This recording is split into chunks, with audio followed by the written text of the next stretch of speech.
आज के market update में हम बात करने वाले हैं उन 3 सेक्टर्स की जो फिलहाल इन्वेस्टर्स के लिए सबसे ज्यादा बज क्रिएट कर रहे हैं। पहला, एक नया मेगा ट्रेंड जो इंडिया की इकोनॉमी का बैकबोन बनने वाला है, डेटा सेंटर्स। दूसरा, एक ग्लोबल सप्लाई शॉक जिसने हिंदुस्तान कॉपर और पूरे मेटल सेक्टर पर असर डाला। और तीसरा, डिफेंस सेक्टर रैली, जहाँ ग्लोबल और डोमेस्टिक दोनों ट्रिगर्स एक साथ एक्शन में है। तो वीडियो को एंड तक बिना स्किप किए जरूर देखना ताकि आपको मिले मार्केट के सबसे फ्रेश और एजुकेशनल इंसाइट्स बिल्कुल सिंपल लैंग्वेज में। Hi friends, my name is Santosh and you are watching stock Khabar daily. Let's start. एक नया मेगा ट्रेंड मार्केट में शेप ले रहा है और वो है इंडिया का डेटा सेंटर बूम। आने वाले 5-6 सालों में इंडिया की डेटा सेंटर कैपेसिटी 5 गुना बढ़ने वाली है और जेफरीज के हिसाब से इंडस्ट्री पे $30 बिलियन का कैपेक्स होगा। मतलब इंटरनेट ट्रैफिक, एआई और डेटा लोकलाइजेशन के कारण डिमांड अभी सिर्फ शुरू हुई है। अब आप सोच रहे होंगे डेटा सेंटर होता क्या है। सिंपल शब्दों में समझिए, डेटा सेंटर एक डिजिटल वेयर हाउस होता है जहां पे सारी डिजिटल चीजें स्टोर और प्रोसेस होती है, जैसे आपके फोटोज,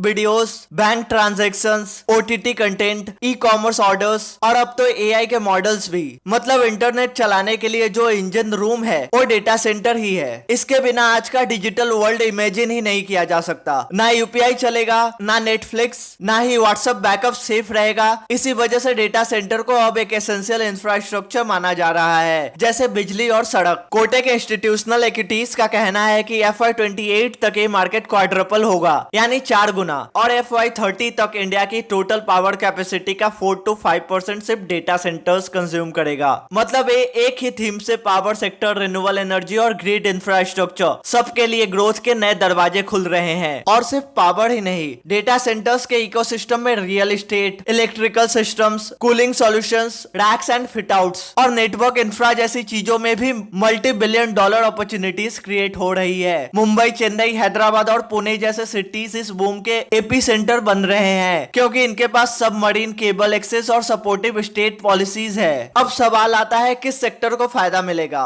एक्सपर्ट्स कह रहे हैं कि एक सिंगल विनर पिक करना मुश्किल होगा। सबसे सेफ स्ट्रेटजी है डाइवर्सिफिकेशन अक्रॉस द इकोसिस्टम। मतलब टेलीकॉम कंपनीज जैसे एयरटेल, नेक्स्ट्रा, इंफ्रा प्लेयर जैसे एल&टी, टेक्नोलॉजी प्रोवाइडर जैसे नेटवेब टेक्नोलॉजीज और इवन रियल एस्टेट और पावर के प्लेयर्स, सबको कलेक्टिवली देखना होगा। यहाँ एक और इंटरेस्टिंग एंगल है, एआई एडॉप्शन। नॉर्मल सर्वर्स के कंपैरिजन में एआई सर्वर्स को 5-6 गुना ज्यादा पावर और लिक्विड कूलिंग चाहिए होती है। मतलब जैसे जैसे एआई पेनिट्रेट करेगा वैसे वैसे डेटा सेंटर डिमांड और भी अग्रेसिवली ग्रो करेगी। डेटा सेंटर अब सिर्फ एक आईटी फैसिलिटी नहीं रहा, एक क्रॉस सेक्टर ग्रोथ स्टोरी बन चुका है। अगर आप इसमें इन्वेस्ट करना चाहते हो तो सिर्फ ऑपरेटर्स पे फोकस करने के बजाय पूरे इकोसिस्टम को ध्यान में रखो। Telecom, real estate, renewable, infra और टेक्नोलॉजी सभी के अंदर ये वेव कैप्चर की जा सकती है। नेक्स्ट, आज एक इंटरेस्टिंग डेवलपमेंट हुआ कॉपर मार्केट में। हिंदुस्तान कॉपर के शेयर्स भागते दिखे और इसका रीजन है ग्लोबल सप्लाई शॉक। दुनिया का एक सबसे बड़ा कॉपर और गोल्ड माइन है ग्रासबर्ग माइन, इंडोनेशिया में, जो फ्रीपोर्ट मैकमोरन ऑपरेट करता है। अब वहां पर एक इशू आया है और कंपनी ने अपने बायर्स को बोला कि अभी हम टाइम पे सप्लाई नहीं कर पाएंगे। इसको बोला जाता है फोर्स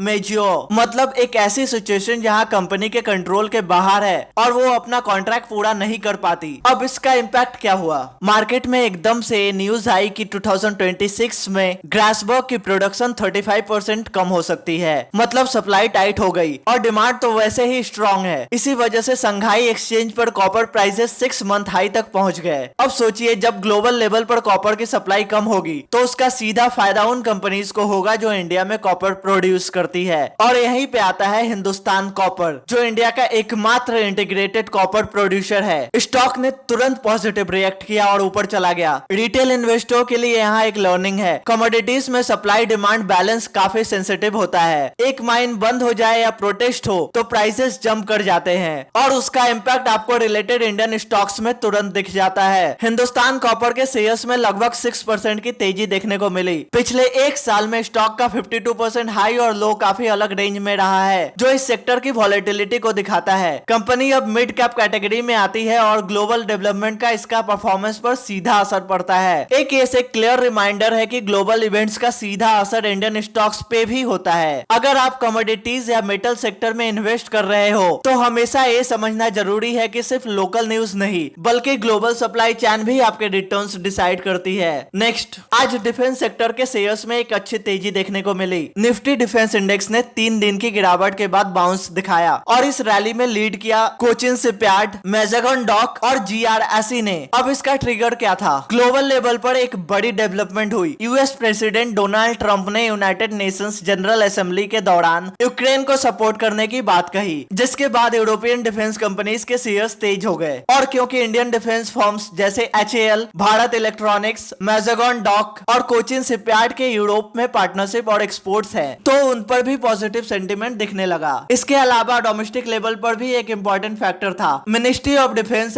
हिंदुस्तान एरोनॉटिक्स के साथ 97 Tejas mark 1A fighter jets के लिए कॉन्ट्रैक्ट साइन करने वाली है, जो लगभग 67,000 करोड़ का होगा, मीडिया रिपोर्ट के अकॉर्डिंग। साथ ही कैबिनेट ने शिप बिल्डिंग सेक्टर को रिवाइव करने के लिए एक 69,000 प्लस करोड़ पैकेज अप्रूव किया है, जिसमें सब्सिडीज और फाइनेंशियल असिस्टेंस स्कीम को 2036 तक एक्सटेंड किया गया है। अब ये सब रिटेल इन्वेस्टर्स के लिए क्यों रिलेवेंट है? सिंपल शब्दों में, डिफेंस एक ऐसा सेक्टर है जहां डिमांड सिर्फ डोमेस्टिक ही नहीं बल्कि एक्सपोर्ट्स और ग्लोबल पार्टनरशिप पर भी डिपेंड करती है। मतलब अगर यूरोप अपनी डिफेंस स्पेंडिंग बढ़ाता है तो इनडायरेक्टली इंडियन कंपनीज के लिए भी नए कॉन्ट्रैक्ट्स और ऑर्डर्स का स्कोप बनता है। लेकिन याद रखिए, डिफेंस एक लॉन्ग जेस्टेशन और पॉलिसी ड्राइवन सेक्टर है। इसमें कभी कभी एक बड़ा ऑर्डर स्टॉक सेंटिमेंट को ऊपर ले जाता है और कभी पॉलिसी डिले से गिरावट भी आ सकती है। इसीलिए हमेशा समझ के चलना चाहिए कि ये एक strategic long term sectoral theme है, शॉर्ट टर्म ट्रेडिंग के लिए नहीं। आज के अपडेट से एक चीज क्लियर है, मार्केट सिर्फ इंडिया की खबरों से नहीं बल्कि global supply chain, technology adoption और डिफेंस पॉलिसीज जैसे बड़े ट्रेंड से भी चलती है। आपके लिए लर्निंग ये है कि चाहे डेटा सेंटर्स का बूम हो, कॉपर का ग्लोबल सप्लाई शॉक हो या डिफेंस एक्सपोर्ट्स की कहानी हो, रिटेल इन्वेस्टर्स के लिए सबसे बड़ी बात है बड़े पिक्चर को समझना और डाइवर्सिफाई करके चलना। So that's it in this video. अगर वीडियो पसंद आया हो तो लाइक करें, शेयर करें और ऐसे इन्फॉर्मेटिव कंटेंट के लिए सब्सक्राइब करें स्टॉक खबर डेली और बेल आइकन दबाना ना भूले। मिलते हैं नेक्स्ट वीडियो में, तब तक के लिए bye bye, take care and happy investing.